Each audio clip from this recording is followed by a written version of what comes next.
Hello again, everybody, and welcome in again to Gamecock Central Radio. Emerson Phillips with Wes Mitchell, and we are 10 days from kickoff.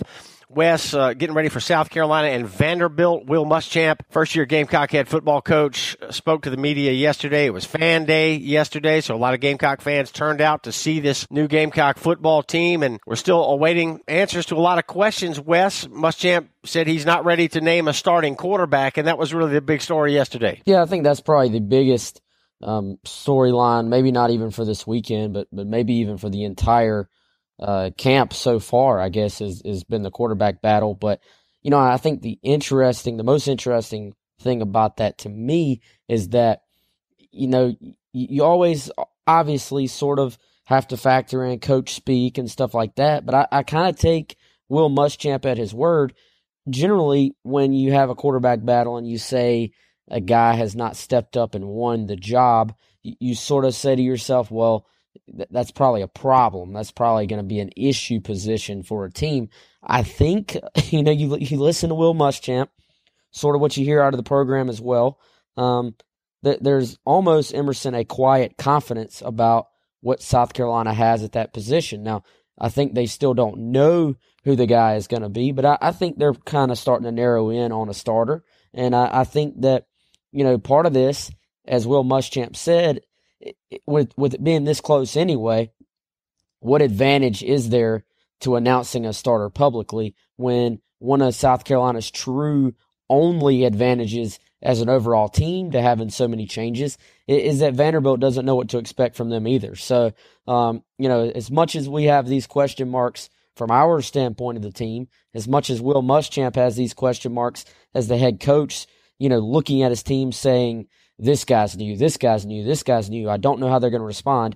Vanderbilt has those very same question marks when they scout South Carolina and try to realize or try to guess what South Carolina's going to do. So I think the quarterback position, even if it hasn't sorted itself out as far as a starter, I think it's sorted itself out as a position to where they feel like they're going to be pretty productive there. Wes, based on Muschamp's comments yesterday, it sounds to me like Orth, best guess would be that Orth will likely start the Vanderbilt game based on the fact that he has starting experience. He started 8 games a year ago. 4 of those were on the road, and Muschamp talked about, you know, starting on the road, having experience starting on the road being a factor, particularly with young, unproven players at skill positions on offense. They would like to have, you know, a guy that's got some experience in there at quarterback to open the season, but that certainly does not mean that McElwain and possibly Bentley could both play in the Vanderbilt game. It seems possible that all 3 could play against Vandy 10 days from now. Yeah, and I think that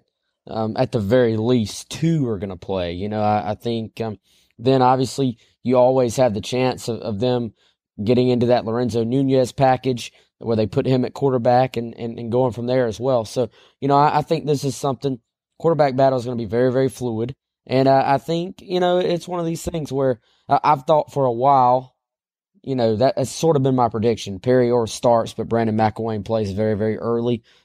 But the most interesting thing about that is also that, hey, Bentley has refused to go away. This kid's a competitor. You also get the impression that the staff wanted to cut it to 2. From their comments, they wanted to cut it to 2, but they really just were unable to do that because Bentley would not go away. So, you know, I think the first game, you know, I don't think Jake Bentley's really truly in the running to start the first game at this point. But one point I've made over and over is that the best quarterback to start game 1 may not and probably won't be the best quarterback to start game 3 or 4. And the best quarterback to start that game might not be the best quarterback to start week 7. So this is going to be a fluid situation based on a number of different factors. Yeah, it may be October before we start to see some separation at the quarterback position, if we see any at all. So this will be a very interesting situation to follow as the season unfolds. Gamecocks kick it off 10 days from today, a week from Thursday night, 8 o'clock kickoff in Nashville against the Vanderbilt Commodores, nationally televised ball game, and we're looking forward to the start of 2016 Gamecock football here on GamecockCentral.com. This is Gamecock Central Radio. Emerson Phillips with Wes Mitchell. We invite you to download the Gamecock Central Radio app. It's available on the App Store and on Google Play. To subscribe to the podcast, search for Gamecock Central Radio on iTunes, SoundCloud, and other popular services, or visit radio.GamecockCentral.com. Wes, we did learn yesterday that 3 players have already been declared out for the Vanderbilt game. One of those is freshman running back Rico Dowdle from Asheville, who has been hampered by injuries throughout the preseason. Mon Denson, running back, out for the Vanderbilt game as well, and linebacker Lorenz Bryant will not play versus Vandy either. Yeah, I think all those guys were pretty expected as far as leading up to that sort of official announcement. I think there was some hope maybe among the fan base that Rico Dowdle could get back, but, probably got to the point where that wasn't very realistic, and he hasn't been able to practice really. So that's going to be difficult for a true freshman. I've heard, somewhere along the lines of the ECU game for Rico Dowdle as being a rough estimate for when he could be available again. That's a kid, obviously, who I think by the end of the year can still factor into that running back position because you need multiple guys. And right now, the David Williams situation has been sort of well chronicled this offseason, although it sounded like he did do some good things in the scrimmage. A.J. Turner's sort of taken that spot, but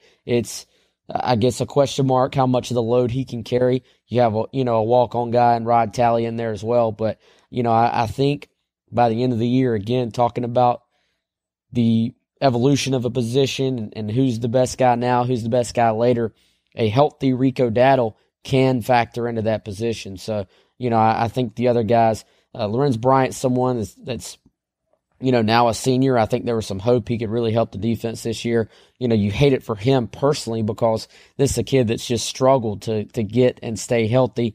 Mon Denson, was down the depth chart at running back. So, that's not a guy that figured to factor into the rotation. And then another kid, Kyle Markway, 50-50 basically, as far as whether he would be available week 1 or not. They clearly have a lot of depth at tight end. I don't think that's a position they're worried about, but Markway, very productive, probably overlooked special teams guy last year, always flashed in that as far as being a blocker, being a guy who did the right things, a smart kid on the football field, and was involved, I think, in about all of South Carolina's special teams last year. That's worth something, even if we don't look at it as much. That is worth something. And Markway's a good blocker, too, so I think he gives them a little bit more versatility to this tight end group. So that's a guy to sort of watch that, certainly they'll be okay if he can't play, but I do think he brings value to this football team. Wes, we had about 150 snaps in the scrimmage on Saturday at Williams-Brice, and it was a closed scrimmage. Tell us what you found out about that scrimmage. Well, I think the biggest thing there, Emerson, is that the offense sort of is finding its way, I think. Now, that's one day. I think you could look at it and, who knows what they do the next day. It's always up and down and, in preseason camp. But there were positive signs from the offense. Brandon McElwain, I understand, had a good day, particularly with his legs, extending plays. Has a little bit of Connor Shaw to him in that sense of he can get you 5 yards on a 3rd and 4 type thing and extend a drive. So that's big, clearly, I think, for making an offense stay on the field. So, lots of good things from the scrimmage, I think. Brian Edwards and Deebo Samuel have really come along as of late when they've, been healthy. They were very, very careful with their injuries early on in camp. But that I think the offense has a chance. The big thing, I think, with this entire team, not just the offense, but they've got to avoid the injury bug. If they can do that, they've got some talent as far as the first string guys go. I know they've taken a number of measures to try and be ready for an injury. That might be the coolest thing. As someone who just likes to learn more about the game and is very interested in coaching philosophy, I thought it was one of the coolest things I've heard since Muschamp got here that they simulated injuries in the scrimmage on Saturday. I mean, obviously I don't cover other programs near as closely as I do South Carolina, but I've never heard of that. That to me was pretty daggum cool. So, just the idea for those who missed it of saying, hey, in the middle of a drive, Mason Zandy just got hurt. Next guy up, who's supposed to go in? What combination gives you the best 5? Because this is not a team that has the depth to have a 1-for-1 substitution at every position. You're not going to have just a backup left tackle, backup left guard, backup right guard, where that's the next guy that goes in. If pretty much, I think if anyone on the interior of that line goes down, if Alan Knott is not a starter, Alan Knott is the next guy up. If Mason Zandy goes down, I believe DJ Park slides to left tackle and Blake Camper comes in at right tackle. So this staff is taking every measure possible to know who the best available option is to come in after an injury. And they literally, have you ever heard of this, Emerson? They literally simulated across the line within drives. Okay, Zandy just got hurt. Who goes in? Okay, Zach Bailey just got hurt. Who goes in? They basically sort of have tried to think of every single scenario heading into the season. No, I've never heard of that, Wes, and it seems to me like this Gamecock staff has certainly got a plan.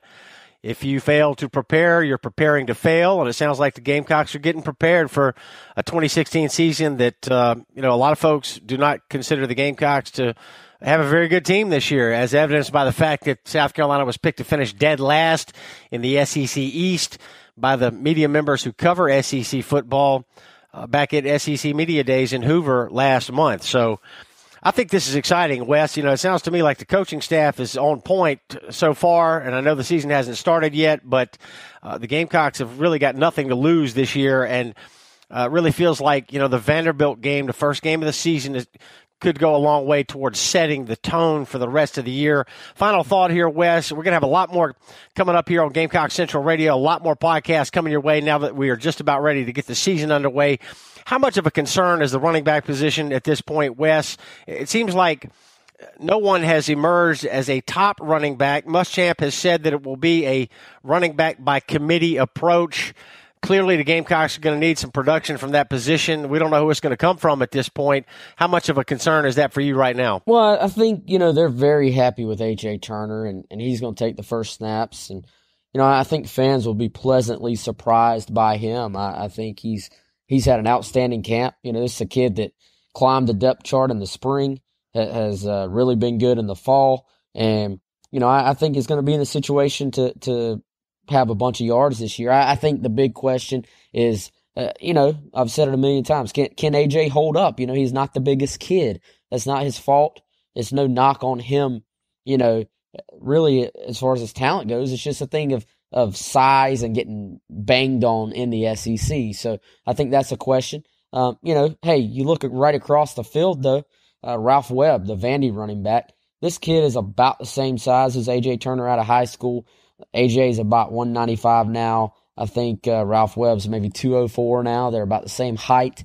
Webb obviously older than AJ Turner, but Ralph Webb has started, I think, 24 straight games for Vanderbilt and is on pace to break the all-time school rushing record at Vanderbilt. So it can be done. A smaller back can hold up in this league, and South Carolina certainly hopes that AJ Turner can. But past that, I think it is a question mark because, I think they were hoping Rico Dowdle could help this year. The injury has clearly set him back, and everyone clearly was hoping David Williams was ready to have a breakout year. He's obviously had a little bit of a rough fall, but he's still hanging in there, had a good scrimmage on Saturday. And Rod Talley's probably one of the more underrated players on the team, I think, just because naturally, guys, when you have a walk-on tag on them, naturally guys get overlooked a little bit. So I think it's a position that is clearly, to me, one of the biggest question marks on the team. But, it could sort itself out.